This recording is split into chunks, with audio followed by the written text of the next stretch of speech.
is walking in and saying, look, like, I want to go to bed. What can help me?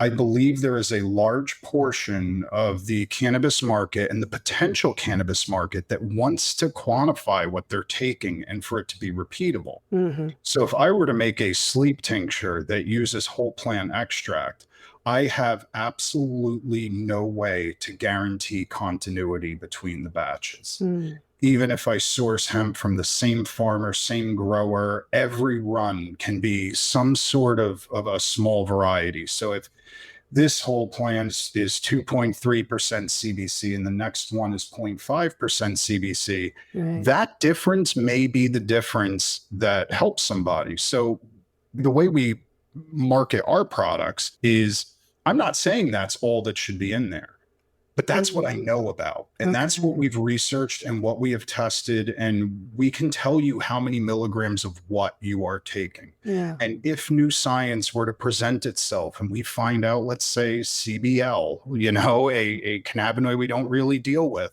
is extremely effective for sleep, back to the drawing board. Yeah, right. But until that comes forward, we deal with what we have settled science for. So like the combination for blackout of CBN, CBC, and CBD, I found that in a research paper from Europe years ago. We built a product around it, and it just so happens last year, a double-blind study was conducted on 1,800 people using that exact combination, and it was shown to be very effective for sleep. So it's all loosely based off science in the hopes that somebody reads a research paper, types that combination in, and we're there. Yeah. But again, I do not say that like these are the combination. This is it. This is all you need. Like it's based off what we have now. So I believe there's a huge portion of that. Again, I had said in the beginning, I come from IT. So the whole cultivation blows my mind. I can't, you put 500 growers in a room and just say, hey, what's the best way to grow weed? And a brawl is going to break out. Yes. It's not a finite settled science. Whereas with what we do, you put 500 people in a room and say, what's the best way to produce CBN from THC? And we're all pretty much, we may disagree on a couple catalysts or a few degrees of a mantle or the vacuum pressure during distillation, but it's pretty settled what's going to happen. It's chemistry. So that's attractive to me. So when it comes to development of products, again, it's all about those people that have a brain like me, where it's like, I need to know how many milligrams of what I'm taking so I could track this. Yes. So I could make better informed decisions for other products. Not only can we get isolated minor cannabinoids right now, John says that folks are also getting interested in mixing and matching their cannabinoids, doing our own little science experiment with these molecules to see how they feel together. So what's ahead for those of us who want to try minor cannabinoids or blends of cannabinoids? One of these, say we're talking about a major cannabinoid, THC or CBD, which is most abundant in the plant, and then adding a minor cannabinoid, it seems to help each other work. Does that really have a synergistic effect? Like you even said that for you found that, ratioing 2 to 1 to 1, it's more effective for you. Is that what a lot of your customers report as well? Yes, customers, and it's kind of a general consensus. It's called the entourage effect, where essentially the combination of multiple cannabinoids in unison tend to strengthen each other or add a different dimension to the desired effects. One question that I always get asked all the time is, hey, what's the next big cannabinoid? And my response is always the same, and that's still THC. Oh, yeah. You know what I mean? The reason I say that is because I don't believe there's ever going to be a big cannabinoid that usurps THC's positioning as the quintessential cannabis molecule. But what I do think is that the next big cannabinoid is the collective realization that therapeutic blends of cannabinoids are more effective and beneficial to the end user. Yeah. And when I say that, I'm not saying that there's no place for a THC distillate cartridge or a THC gummy. There absolutely is. And there's a lot of people that's what they want. But I don't think that's going to be the case forever. Take a look at something like CBC, cannabichromene.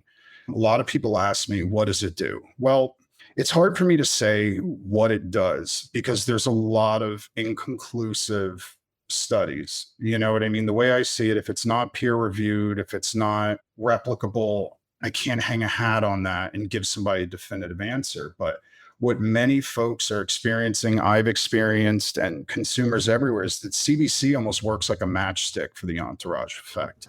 It seems to add a boost and a dimension to the intended effects that just seem to make it work better. I really wish that there was a super cool sciencey reference that I could use here.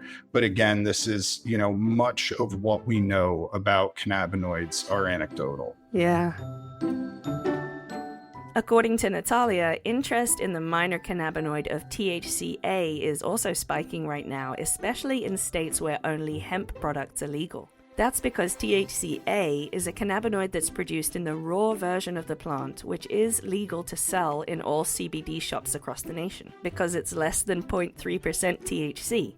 But if you know about cannabinoid science, you know that with just a little fire, THCA can be converted into the psychotropic cannabinoid of THC.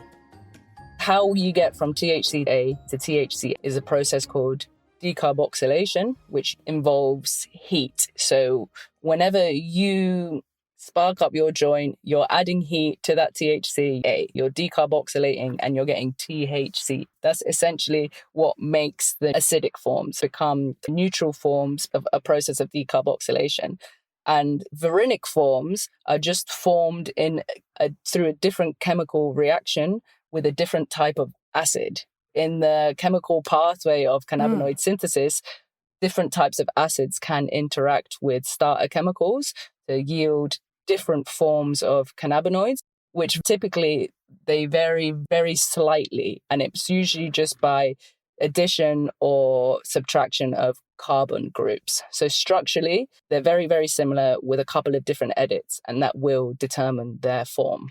Oh, I think my brain is going to explode. Yeah, sorry, was that a bit much? Wow, no, this is just so fascinating, and I've got to stay focused. This always happens to me. I'm like, don't, Brit, don't do it, Brit. Hot damn. I wish I could pronounce all of the things that like CBC and CBG and THCVA and all what they actually mean. I wish I could pronounce all what they mean and what they say. But really, it's down to just isolating those molecules and figuring out what they do best for the human body. And, I'm excited to see what we find actually when research is allowed. Just going by what THC can do for you and what CBD can do for you. I have high hopes, I guess, for what the rest of them can do.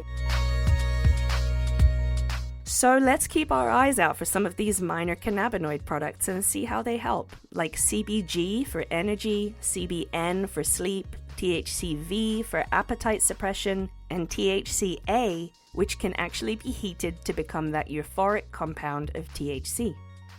A big thanks to this week's guests, John Nathan of Bay State Hemp Company in Massachusetts and Natalia Lopez of Thai Stick in Bangkok.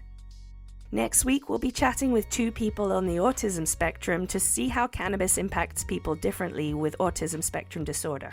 We'll be talking to our writer, Ian Donnelly, and my little brother, Spud Smith. Because I'm a naturally anxious person, and I can't speak on behalf of all autistic people, obviously, but a lot of autistic people do deal with things like anxiety. And for me, it really just took my anxiety and kind of just elevated it. And so I was like, ooh, no, we're not doing sativa again. No. Yeah. Well, actually, the first time I got cannabis wasn't from you. Hey, I didn't do it, Mom. You gave me my second one. All right. Who beat me to the punch? My first one was a bunch of brownies made by my friend. What was your experience of it? I think it was a bit kind of anticlimactic because I was expecting to just go to Saturn and didn't. What happened? I just got a little bit merry and giggly. My tics stopped, which was cool. Subscribe wherever you're listening right now so you don't miss that episode, and make sure you're following us on social media @DifferentLeaf, and I'm on social media @BritTheBritish. Make sure you've got your fall issue of Different Leaf the magazine out now at differentleaf.com and on thousands of newsstands across the country. Find your local retailer and order your copy now at differentleaf.com.